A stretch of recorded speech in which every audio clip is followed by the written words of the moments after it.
Well, Sarah, what's interesting is if you think about the pandemic, when it started, everybody went in a bit of a panic moment trying to figure out how this is going to impact us. And our customers and companies had to go pivot overnight or within weeks to make sure that 100% of their teams are enabled remotely and can work securely from wherever they want to.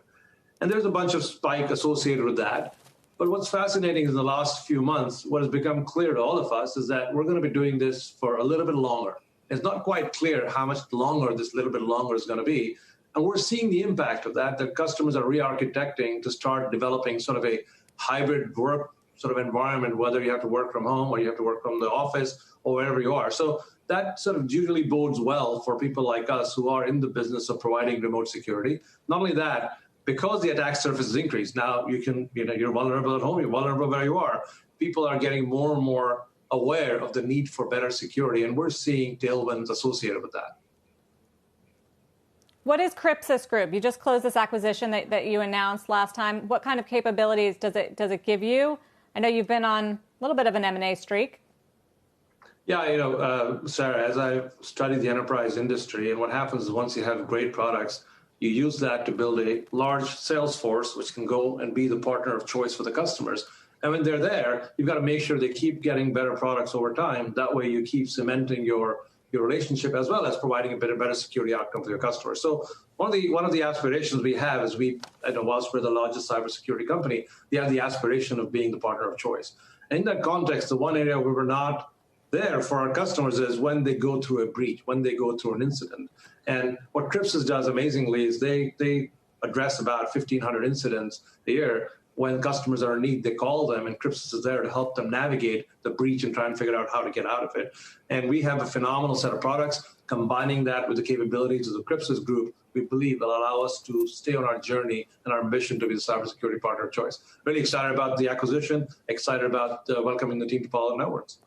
Nikesh, during COVID and everyone's increased engagement with their devices, everyone's pointing to the fact of high risks of cyber risks. Have we seen a massive spike? And in which way has it been targeted? Is it more to individuals or via the networks themselves? Oliver, thanks for the question. I think, as we've seen the pandemic play itself out, we have seen the only thing that's working is technology. Whether you take retailers, you take any part of the economy, technology is the backbone right now, and a lot of things are functioning.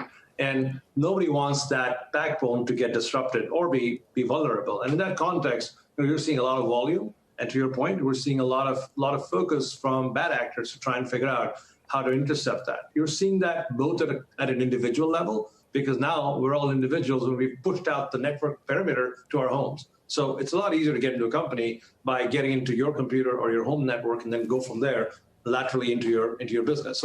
So we're seeing more vulnerability on the individual side. And you're seeing some of the old hacks come back because people hadn't been protecting for those at home. And we're also seeing a lot of activity where people are trying to go after very, very critical information, whether it's vaccine-related information, there's a whole bunch of COVID-related scams. So you are seeing a bit of a zeitgeist type hacking going on at this point in time.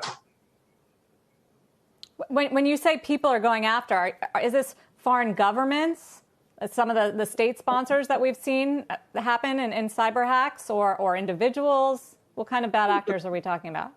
There are both. There are individuals, and it's not always clear who these individuals represent. And you can see some nation-state activity around the world associated around some of the vaccine data and people information.